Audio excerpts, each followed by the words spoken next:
Samastha Kerala Jamiyyathul Muallimeen Kayamkulam range യോഗം കീരിക്കാട് മദ്രസ ഹാളിൽ നടന്നു. മാനേജ്മെന്റ് അസോസിയേഷൻ മേഖലാ പ്രസിഡന്റ് PA ഖാദർ മുസ്ലിയാർ ഉദ്ഘാടനം ചെയ്തു. സമസ്ത കേരള ജംഇയ്യത്തുൽ മുഅല്ലിമീൻ കായംകുളം റേഞ്ച് യോഗം കീരിക്കാട് മദ്രസ ഹാളിൽ നടന്നു. മാനേജ്മെന്റ് അസോസിയേഷൻ മേഖലാ പ്രസിഡന്റ് PA ഖാദർ മുസ്ലിയാർ ഉദ്ഘാടനം നിർവഹിച്ചു. ശമ്പളം കിട്ടിയാലേ നമുക്ക് ജീവിക്കാൻ പറ്റത്തില്ല. പക്ഷേ നമ്മൾ ആധുനികത ഉപയോഗിച്ച് കഴിഞ്ഞാൽ ലക്ഷക്കണക്കിന് രൂപ നമുക്ക് മാസം ഉണ്ടാക്കാൻ സാധിക്കും. എന്റെ ഒരു സുഹൃത്തുണ്ട്, അദ്ദേഹത്തിന്റെ പേര് ഷൗക്കത്ത് അലി. അദ്ദേഹം ഇന്ത്യൻ എംബസി സ്കൂളിലെ അധ്യാപകനായിരുന്നു.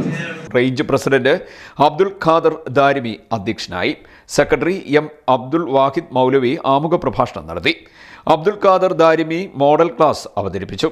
വിരൽത്തുമ്പിലെ വിഷം, സൈബർ അഡിക്ഷൻ എന്ന വിഷയത്തിൽ PA ഖാദർ മുസ്ലിയാർ, സിദ്ദിഖ് അസ്ലമി, റാഫി ജൗഹരി, മുഹമ്മദ് ഷാഫി വാഫി എന്നിവർ പ്രബന്ധം അവതരിപ്പിച്ചു.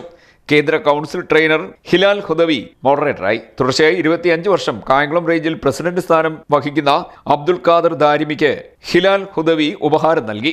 ജമാഅത്ത് പ്രസിഡന്റ് മുഹമ്മദ് കുഞ്ഞ്, മാനേജ്മെന്റ് അസോസിയേഷൻ സംസ്ഥാന കൗൺസിൽ അംഗം AA വാഹിദ്, സെയ്ദ് മുഹമ്മദ് ദാരിമി, ജമാഅത്ത് ഭാരവാഹികളായ IT അബ്ദുൽ സലാം, നാസർ ബാബു ചെമ്പകപ്പള്ളി, അബ്ദുൽ സലാം തിരുവാമഠം, സ്വാദർ മൗവല്ലിം, അനുബുൽ ഹാദി, അബ്ദുൽ സലീം അസ്ലമി, സൈഫുദ്ദീൻ ഫാളിലി, നാസർ മുസ്ലിയാർ, സക്കീർ ഹുസൈൻ എരുവ, ഷിഹാബുദ്ദീൻ മുസ്ലിയാർ തുടങ്ങിയവർ പങ്കെടുത്തു.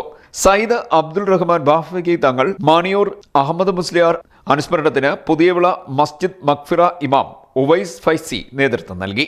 CDNet news